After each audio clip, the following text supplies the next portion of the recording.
Okay, Dr. Williams here, Coach Williams. We're going to take you through the Army Standard push-up test, 2-minute test, and it is a local muscle endurance assessment.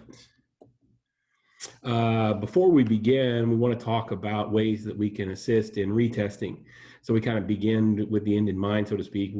I like to use the same facility to breed a little bit of familiarity. Also, same time of day. We want to think about nutritional status, hydration status.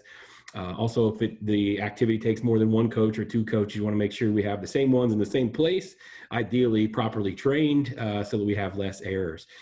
Also, we want to use the same general and specific warm-up. And something we don't talk a lot about is program timing. Like, for example, if we did a max effort bench press yesterday, or we're just getting out of football practice, might not be the best time to do a 2-minute push-up assessment test. Okay, so participation strategies, as we talk about in the discussion instructions, I prefer no music, no encouragement, no distractions. A lot of times, I believe you get competitors in a room, they're going to compete. So I do like to test them in front of their peers. That's plenty of motivation, I think, to get good effort. If they're competitors, they're going to show up. Also, I do like to use a different athlete to demo the exercise, so that the athlete getting ready to do the exercise sort of has less fatigue, I guess, in my mind. Sort of takes the limelight off him for just a second, so he can concentrate on what he's going to do or she's going to do. Generally, we use a 1-minute general warm-up, so we might do a little bit of a bike, exercise bike. I got a little push and pull going, so we use upper and lower extremities for approximately 1 minute. Then we're going to give them a couple-minute rest, and then we're going to do a set of 3 push-ups, make sure everybody understands the rules. Then we're going to rest for a couple of minutes again, do another set of 3, make sure we got the rules down, and then we're going to be ready to rock. We'll rest again a couple of minutes before the test begins. Got this from the textbook. This is actually one of our athletes demoing it for today, and I've got the resource there, but it basically the same thing that we saw in our textbook. We want to do as many quality push-ups as we can in 2 minutes. We want to make sure our feet are together, body in that plank position, rest at the top position only. I prefer the shirt to be tucked in so that you can visualize if the athlete is cheating by pushing the abdomen or the chest onto the floor and getting a little additional rest. And when I do the test, we don't allow the abdomen or chest to touch. Also, that posterior aspect of the actual arm there that we can see crossed here, we like that to be parallel to the ground, and that's basically how we determine that it's a good push-up. Purpose of the test, we could put this in a needs assessment really for any athlete that needs a local muscular endurance test. Also general strength screening. I've got a slide on that in a little bit with a study attached to it. Also could expose core weakness. It's great for a population of athlete that we're going to be doing any repetitive pushing or general strength. I mean, because let's face it, even though it's a muscular endurance test, I mean, if we can't do 5 push-ups and we're a football lineman, we got problems here. Okay, so although it is an endurance test, I'll also think of it as a general strength screening, because if we can't do 5 push-ups and we're in a contact or a collision sport, we might be in trouble. Okay, what does it mean? In addition to local testing and endurance, as we mentioned, for various sports application, other research does show for shoulder health, so we combine it with push-ups, for example, or pull-ups, military press. It's great overall strength.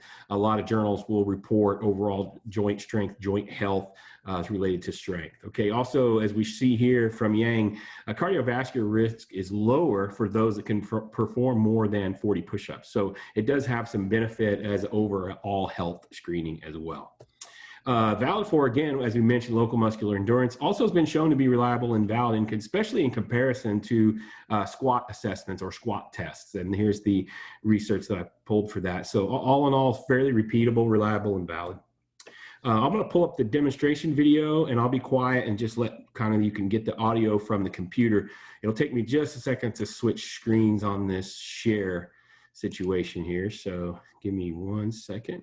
Okay, Dr. Williams here, Strength Fix Training Center. We're going to do the demo of the military version, the Army version of the push-up, 2-minute push-up test. So we want our feet together. We want this nice and straight here, simulating almost like a plank position. Hands either right at shoulder width, can be a little wider. He's probably a little wide than what I would prefer, but I don't overcoach that too much. The top of the push-up is going to look like that. Bryson was our demo. Good job, Bryson. And he does a really good job of getting that arm 2-minute where we want it. Time. Hold on a second. Coaching points. Stand up for me a little bit. One thing we like to see, I like to have the athletes tuck their shirt in so that I can see if they touch. We don't like to see the front part of their body touch. Okay, we also already discussed the angles of the arm. Okay, so are you ready? 2 minutes. Here we go. Okay, now we're going to exit out of this screen. Bear with me. And then here's the actual, should be the actual assessment kind of in real time here. So I think he makes it to 40 or 52, something like that. And so we picked this assessment test because it's not something that we ever do as Olympic weightlifting coach. We almost never do push-up assessments or any kind of local muscle endurance. For us, 40 or 50 is something 19 doesn't really help us. So you'll notice here, these are overall pretty good. His plank's in pretty good position. His depth, for the most part, is pretty good. He does not touch his chest or abdomen. However, he does start to get a little shallow in this area. You can see there's a few of those that are a little shorter than usual. Now, me personally, I wouldn't ding him on that. I'd sort of let that go. Everyone's going to do it a little differently. That's why it becomes a little bit unreliable if we're using more than one tester. He's allowed to rest at the top position. So I think you get the idea. I think he gets to 52 here. Okay. And these last couple are pretty rough. You can quit it anytime. We never train this. This is good. Yeah, you're so much better than I thought that they would do. We actually had 4 national level kids tested today, and they were all in the 50 to 55, 56 push-up range, which is pretty good for never training it.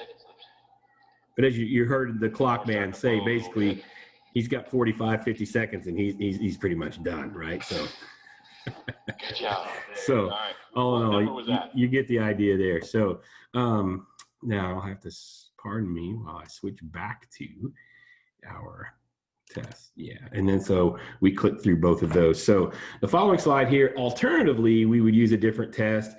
The YMCA bench press test would be, I guess, the bench equivalent, if you will, of the push-up test. And we would use that in a situation where very large athletes, we have athletes that are 6'7", 6'5", 320 pounds. Most of them can't get to proper depth according to the Army standards because they got these big barrel chest, T-Rex arms anyway. And so very large athletes may not be able to get to depth. Also, people who have ankle, turf toe, any of these kind of ankle type issues may not be able to get to depth or may not be able to use this. Also, it may expose a weak core issue. So again, we're flopping around. We just don't have the core to be able to do it. We may go to the alternative bench press test. Factors, as we mentioned a little bit previously, that do affect validity and reliability would be counting errors, multiple judges, chest, abdomen bouncing, as we mentioned, loss of that plank position, which we saw, lack of depth, which we did see in our athlete a couple of times. Also, number of times performing a test. Again, as Olympic weightlifting coach, I've probably done this less than 10 times. We just don't do a whole lot of local muscular endurance, which is one of the reasons that I picked it. It's good, valid for local muscular endurance, as we mentioned. Also, again, general screening for strength, as we mentioned. It has been shown to be reliable and valid, especially in comparison to other tests, which I put down here. I found a study from 2015 comparing it to squat assessment, and just less factors involved, so it's a little more reliable and valid than some of the other tests. Here are my references, and I will include those in the discussion post as well. All right, thank you very much.